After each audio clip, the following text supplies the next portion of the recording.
very warm welcome also to the today to the launch of the handbook on volunteering teams in European Solidarity Corps and the inclusive potential in practice. We are really super excited to present it to you. At the moment, it exists just in German, but we are about to translate it. So in a couple of days, I think it will be ready also in English, and then we will share it with you. We wanted to give you some insights. And I would also like to present myself a bit. My name is Barbara Eglitis. For those who don't know me, I work for the SALTO European Solidarity Corps Resource Center, and we have 5 fields of action. One is shaping solidarity, so that solidarity is not only a word, but also has a meaning in our program. Then we strengthen European volunteering in the frame of the Solidarity Corps. We try to bridge solidarity to also Erasmus Plus youth. And we support the implementation of the European Solidarity Corps. And that's why we published the handbook, and we contribute to the community of practice and try to build it. So we have also several offers for mentors, municipalities, trainers, organizations, solidarity project teams, and so on. So just that you know who we are. This is a picture from our current team, very close to our office. We are based in Vienna. You are maybe wondering, what are volunteering teams? I will not go very into detail because you have your national agencies also doing that, but just to frame a bit, what are we talking about? Volunteering teams is a format in the European Solidarity Corps where organizations can host 10 to 40 international and local volunteers. They have to come minimum from 2 countries, and they have to be aged 18 to 30, at least those who are supported by the funds. The duration is 2 weeks to 2 months, and 1/4 or 25% or 1/4, however you name it, of volunteers have to come from a country other than the country where the activity takes place. The format has several support measures to support the inclusive implementation.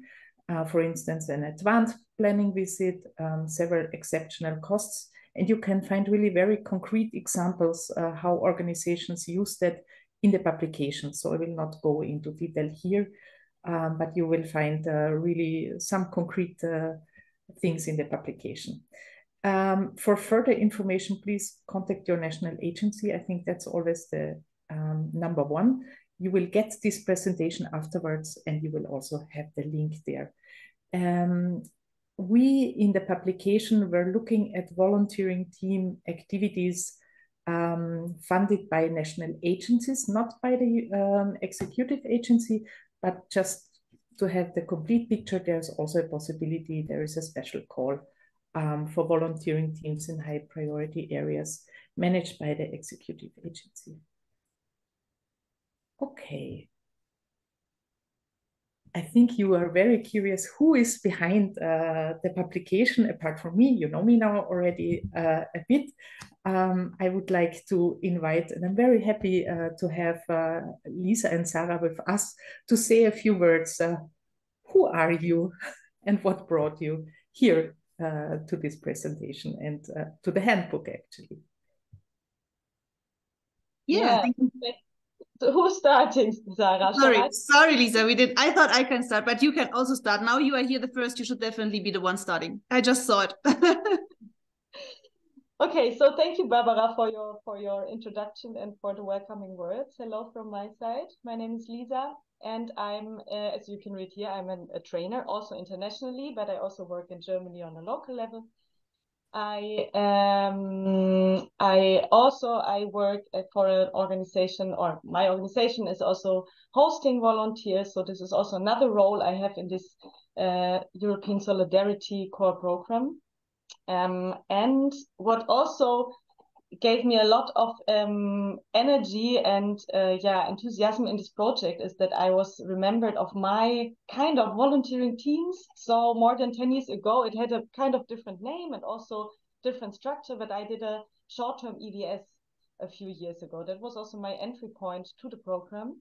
And maybe this format is also comparable to volunteering teams. And that was nice also to compare the experience also now and look at it from a different perspective now. That's maybe in short. Sarah. Thank you, Lisa. Yeah, well, I'm working in the field, let's put it like that, for more than 20 years now. I'm a trainer and a coach, a facilitator.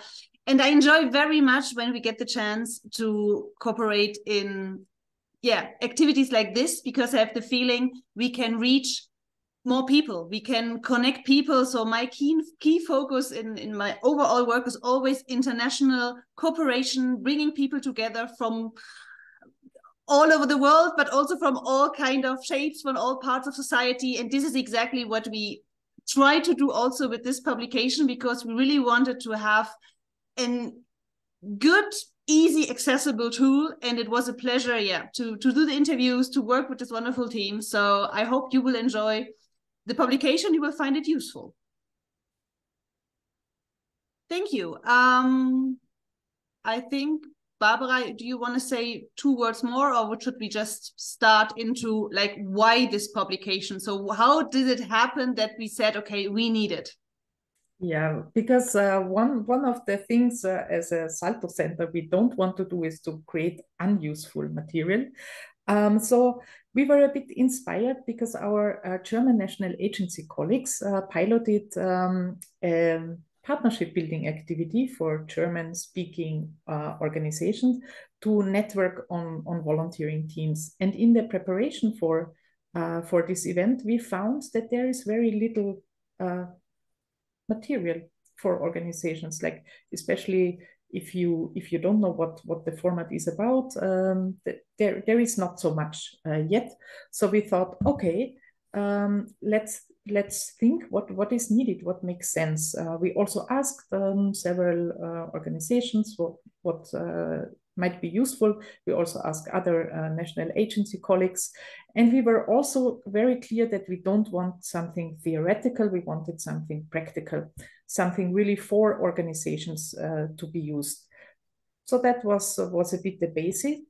And also we saw the huge potential, the inclusive potential of volunteering teams, and we wanted to highlight that.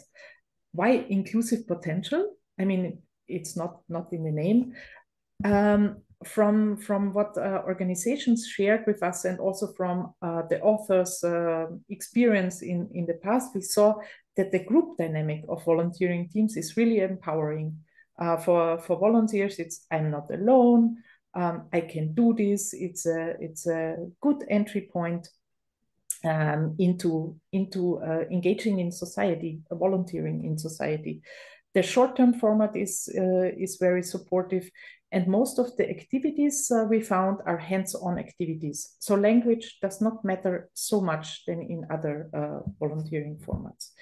And in volunteering teams, from the practices we looked at, there is a mix of local and international volunteers. So it's easy accessible for those who cannot travel. For instance, last year, we saw that many Ukrainian refugees were embedded in volunteering team activities, because the Solidarity Corps has a wider understanding of what inclusion means. And last but not least, it has a very strong community impact. A group works really directly in the community, and this we found quite powerful, and it supports inclusion, and it makes inclusion like it's you live inclusion in a volunteering team. This is what we saw.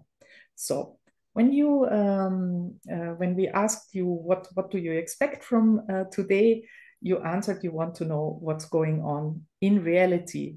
So I would like to ask Lisa and Sarah, what were the projects about we found, and maybe also a few words to what was their inclusion aspect? How did they approach it? Yeah, you see here all the way we went with working on the publication with all the different organizations we interviewed, and for sure we could have we could fill 1 hour with each organization, because it was very inspiring for us to hear in the interviews how they work, what the struggles were, how their attitude, their concept with inclusion is. And now I will only give you kind of a little teaser, because the publication is there. It will be available for you soon, and then I hope I can make you somehow curious to read more about the different organizations. And I will start with Gaia, which is an organization in Kosovo, organizing volunteering teams in Kosovo. They cooperate with international organizations, but they also bring different people, young people from different communities in Kosovo together in a volunteering team. So that is an important part of inclusion for on this intercultural level. Young people from Kosovo have a lot of barriers to take part in international activities. So their approach is to bring the international community to Kosovo and have this these different meetings from different communities there. I would thanks.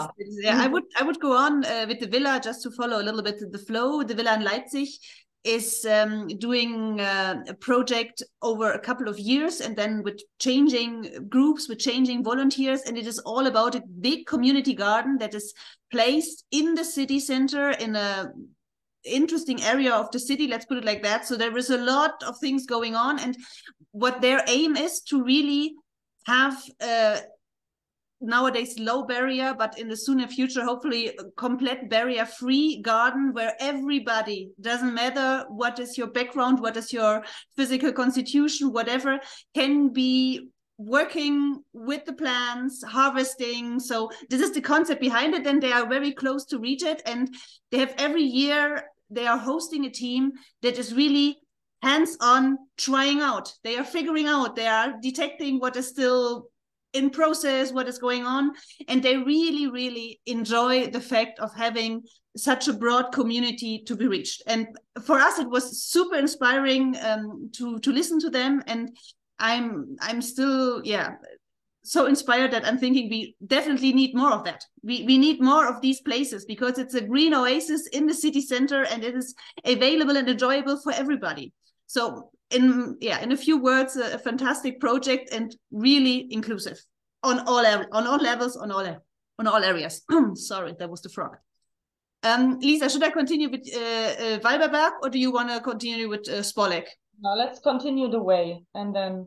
Good. Then a few words to Walberberg, what is another German organization close to the area Cologne-Bonn.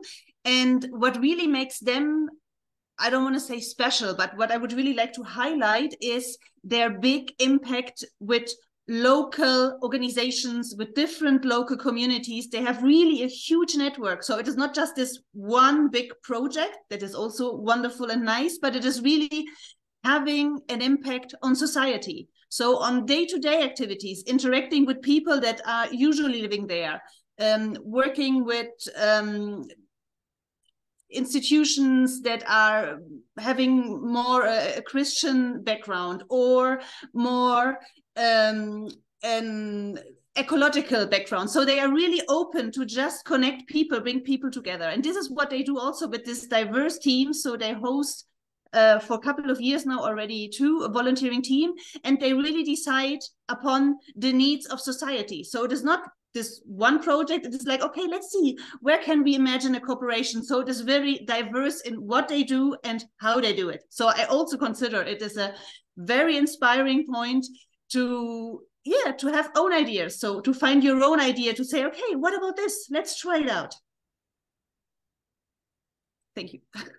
Then I would continue with Spolek from Czech Republic. It is an organization based in the countryside in Czech Republic in a very rural area where a lot of young people move to cities. So there are a lot of villages where only half of a population lives there compared to 40, 50 years ago.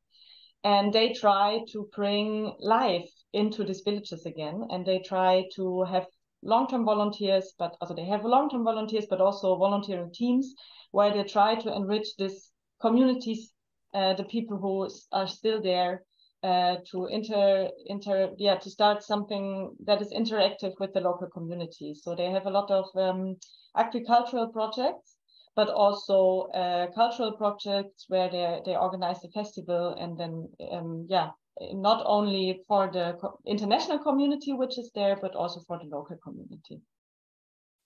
Then there is Cubic from Austria.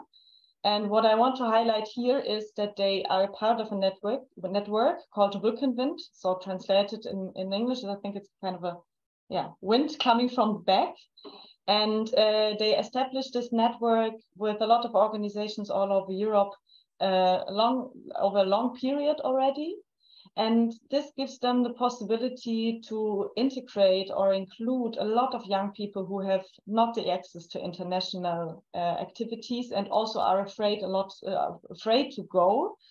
But because they have this network, they can trust the partnership very well.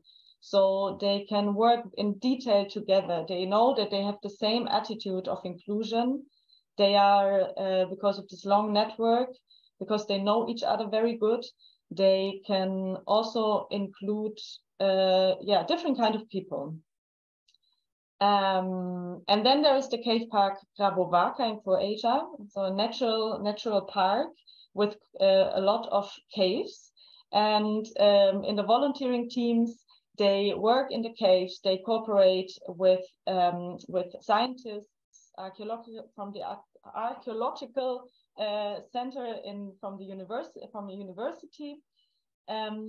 So great learning opportunity for young people, and they cooperate a lot with young people in the village, in the area. So they have also a lot of community impact for the local community. They cooperate with young people who are buddies for the international volunteers. So a peer-to-peer buddy system, which is also, I would say, a good practice to learn from. Yes, yeah, that's this part. We hope that you are more, like, I have the feeling, really, as I said at the beginning, we only said a little bit about the organizations. There's a lot more to learn, which maybe makes you curious to read the publication. In the publication, you can find also some pictures, photos from the project, so you can also get a bit more like an idea what it's about. And we really try to have small organizations, bigger ones, also from different areas from work, like Lisa and Sarah said. Some used it for their peace building, some used it for in nature parks. So we tried to cover quite a variety and wanted to show the big variety of possibilities. Maybe one sentence. I see already that there are a lot of there are some questions in the chat. We will continue with the presentation, and at the end we will have a look on the chat. And feel free to drop your questions. One question organizations usually have when they start is, how can I get into, how do I start a volunteering teams? Did you find in the interviews some hints on that? Definitely we did, and I was really inspired by the fact of the variety of things that are possible. So like there were organizations having an idea, and then they thought, okay, so how can we do it inclusive? If we really want to have a broad variety of people joining, a huge interaction of people that would maybe not meet on a day-to-day basis in another circumstances. So I'm talking about really anything, about all kind of languages, about all kind of learning disabilities, about overall all kind of physical or mental disabilities, issues, whatever, about people who are having terrible experiences in the past, traumata, whatever. So we really speak about kind of the amount of variations that you can have in a population. So really people who I'm missing the word in English. I'm sorry for that, but kind of like, let's say, an XXL version of diversity. So this is mainly in most of the, I think in almost all of the interviews we had was kind of the idea. So how is it possible? And in this format, it is possible because the support, the financial and also the moral and mental support you can get for these projects is, compared to many other projects, bigger. So all of them said, well, in this case, we really had the chance to, like the Villa, for example, gave us a lot of good examples in saying, well, we were first thinking, how can that be possible if our volunteers usually travel from their living place to the project with a bike?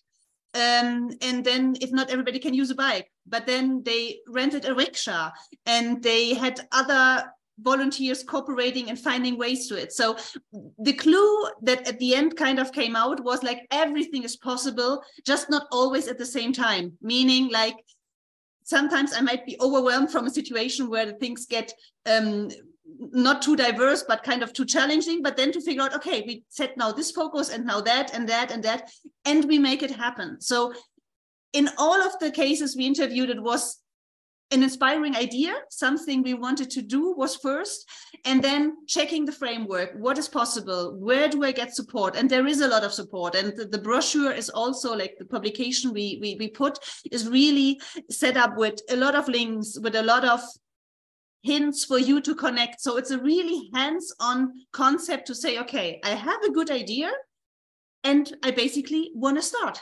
What do I have to do to make it possible to start? So this is, yeah, this was our wish, or this is our approach, and how you hopefully find this document now that should make things in your field so easy that you just basically started. And there is no limitation kind of saying, yeah, okay, but there is a certain level of diversity that is possible, and otherwise it's getting not payable, or, you know, whatever. No, it's not. I can really, or we can share with you, almost everything is possible. Sometimes one after another. No, this is meant by not all at the same time. But for sure, the support in this case is tremendous. You just have to ask for it. You have to look for it. You have to ask for it and find good partners. But this is another point. We will touch it in a few minutes a bit deeper. I hope that answered a little bit the question. Also, that I read also in the chat that there were also some questions about it. Yeah, when I look at your eyes, Lisa and Sarah, I see, you know, the sparkle of how inspiring the projects featured in the publications were. Could you identify some success factors? I mean, could you find some elements which were, which led to the successful inclusive implementation? Yes. So we had these interviews, and we were talking a lot about and sharing about, okay, what can we learn from these examples, and a few points we highlighted. I think there are also more, but these were kind of, okay, let's highlight them because they are very crucial, and all of the organizations said it, that it's important. So the cooperation with the partner organization, and the cooperations can be very different in the international setting. You can just have like okay, I'm sending you some volunteers, I will inform them, you have some email contact within the organizations, and that's it. Sometimes you even did never speak to your partner organizations in an international project. And I think that what really is a success factor is a cooperation which goes deeper, where you get to know each other, where you prepare the project together, where you do not only have a one-time activity and then next year you cooperate with different partners, but when you build up on something. So that is something which we had the impression, and could also like hear it from the organizations, that this is very important. Then, yeah, good preparation is everything. You can also read the quote there, 70% about volunteering teams is preparation. And that is also very crucial for the aspect of inclusion. So when a lot of organizations, they shared, oh, we had a very great week, great volunteering teams. It was 3 weeks or 4 weeks, and it was very intense, and it was very good. But it was so full, and it was so rich, and it was also so stressful. And then we had this conflict to solve, and we had this and that. So these 4 weeks or 3 weeks of volunteering teams, it is really a dense time, really, and a a lot of work, a lot of like a week or some weeks with not having much sleep, and like solving problems here and there. So probably we all have an understanding of that kind of activities, and therefore it's even more important to prepare for that. So to prepare yourself for that. So also in one interview, one colleague said, it's not only the logistic preparation, it's also preparing myself. So how can I take care of myself during that time? So what do I need to be there really, and to care for this the participants, especially when they have special needs? And then of course the logistics. I think it's important to be well organized, and then also it's important to have partners on which you can rely in that period before, but also during the activity. Yeah, and then involve local networks. I think that at the beginning, this is also not easy to get a lot of different partners on board. But when you have them on board, then they can really enrich the project. You can not only enrich the project for the volunteers, but also for the people there. So one quote, I will quote it not right from the words, but one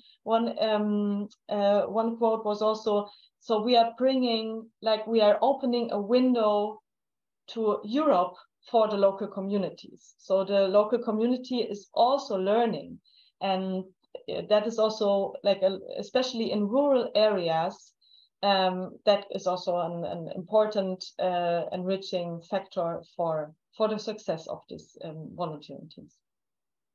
And maybe also adding, because inflation is very present, especially when organizations implement activities, we have also in the publication some hints on how organizations found co-financing, how, for instance, staff costs were covered, and that also leads to having a good local network, right? So this is really something to explore.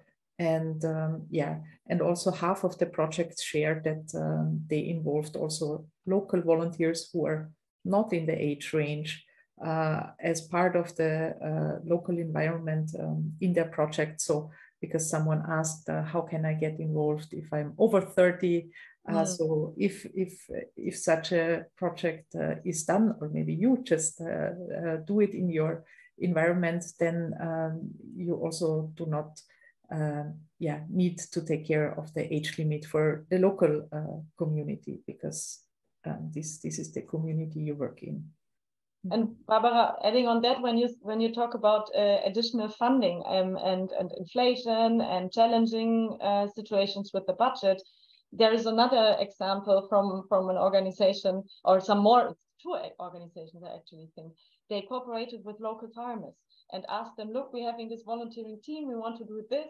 Could you maybe give us, I don't know the correct word, kind of the leftovers from the field, which you are not selling, or the vegetable which does not look perfectly for the supermarket? Can we have this for our project? And they experienced that the farmers were really open for that, and that was also a way to involve or create local networks, but also, of course, to save a bit of money. Yeah, the good partnership was mentioned already several times. It seems really a very crucial element. Can you maybe elaborate also a bit more on that, and maybe also on what motivates, for instance, organization? Because now we talked a lot about the hosting side, but there is also the other side. Where are the supporting organizations, the organizations sending volunteers? What was their motivation, or what is their motivation?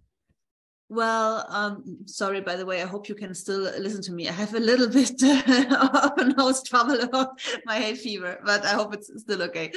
Yeah, well, the partnership was, for one key reason, I would say, the crucial question, because I know that still, but there are things in process from a financial perspective and from the label and so on, kind of, it is enough in this format to have like one key organization who is taking part, and the rest is a kind of seen or felt at the beginning more as an add-on. But we definitely saw the proving it's not like that.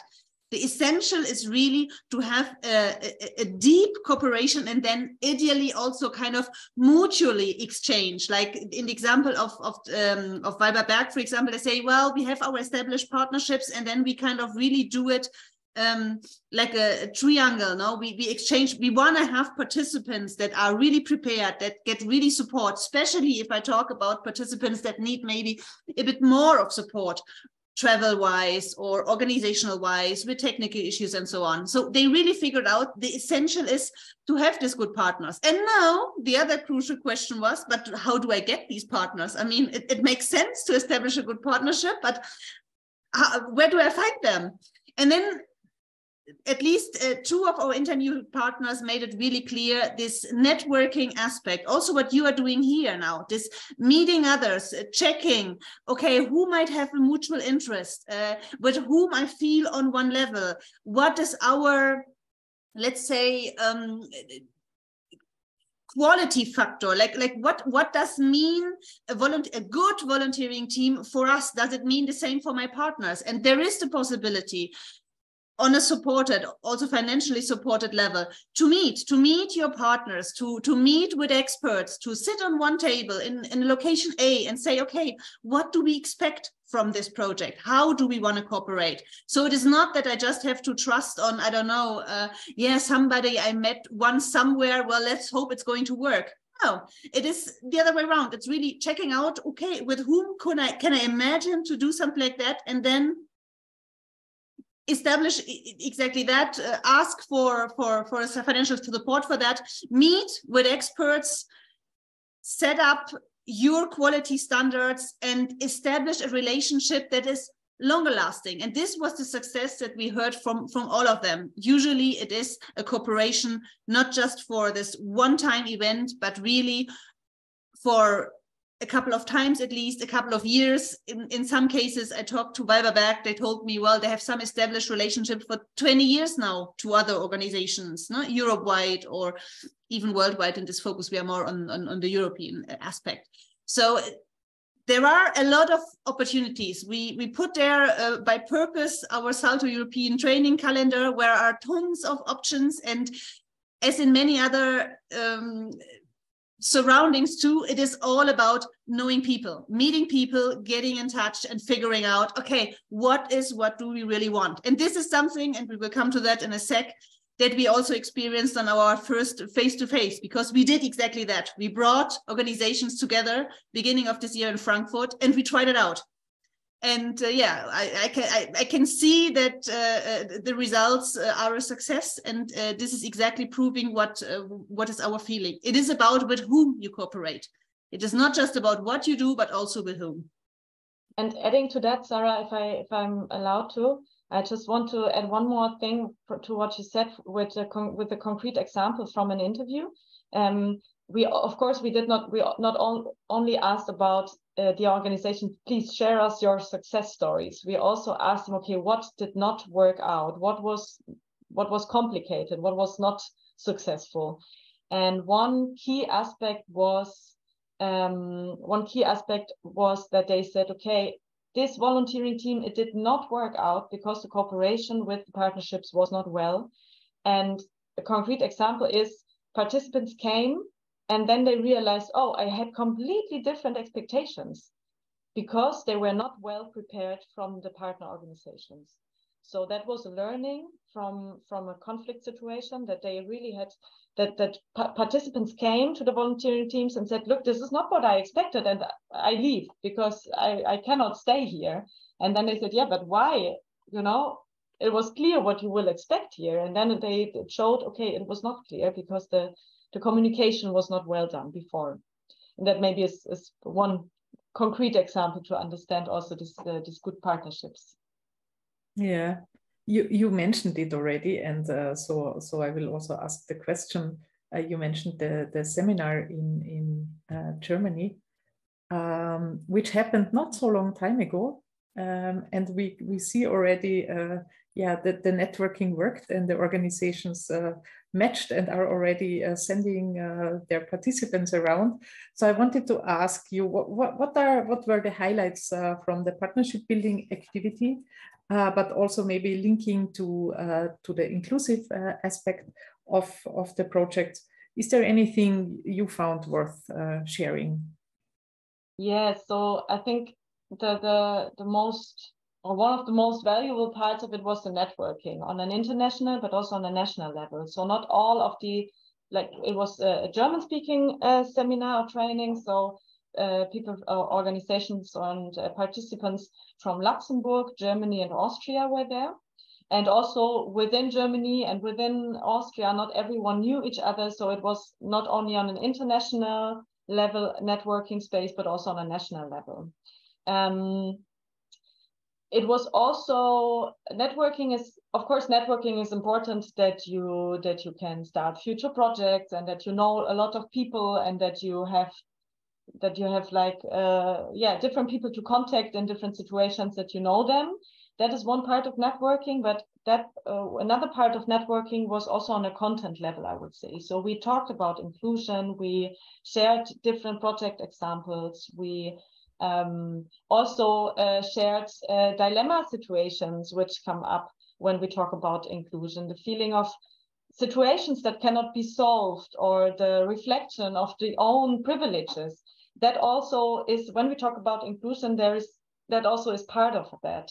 And I think that one highlight was the rich conversations about different levels of inclusion. And I think when we organize volunteering teams or activities with the aim to make them inclusive for a lot of different people, then we need to start with ourselves, reflecting, okay, what is actually my approach to it, and how I am involved also in different power relations and different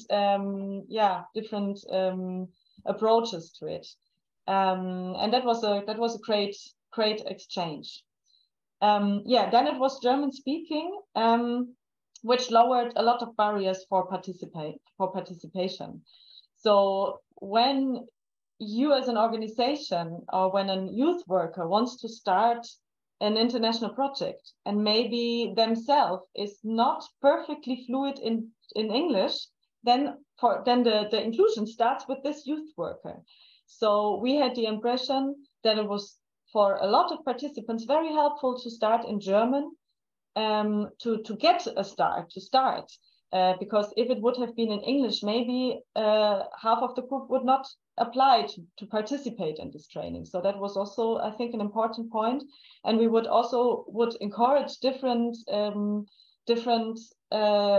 areas in Europe also to not only have trainings in English, but to see, okay, which language groups we can form, and then try to also not only make volunteering teams inclusive, but also make the activities around also inclusive in a language, or language-wise. Yeah, then we had a colleague from the national agency from Germany there, and that was very helpful because he answered a lot of questions directly. And there were a lot of people saying, like, answering something, and the Patrick, our colleague, could answer, could give the answer, and they were like, now I understand. That was like the key answer I needed. So it was good to have a direct contact. And yes, this was just a start. So maybe Barbara, you can tell a bit about how this partnership building activities could also be implemented in future. Yeah, as I said at the beginning, it was a pilot, and it was with the German-speaking countries. I'm pretty sure there are more language groups where we could expand it. But we are very happy that the Croatian National Agency already showed interest, and we will definitely have also an English-speaking international seminar on that, because it was really a success. So this handbook publication and the event, the partnership building activity, were really just a start in the world of volunteering teams. And yeah, with these words, we also close our official launch of the handbook. And I would like to say thank you also to those who watched it on YouTube, and we hope we see you in one of the upcoming events.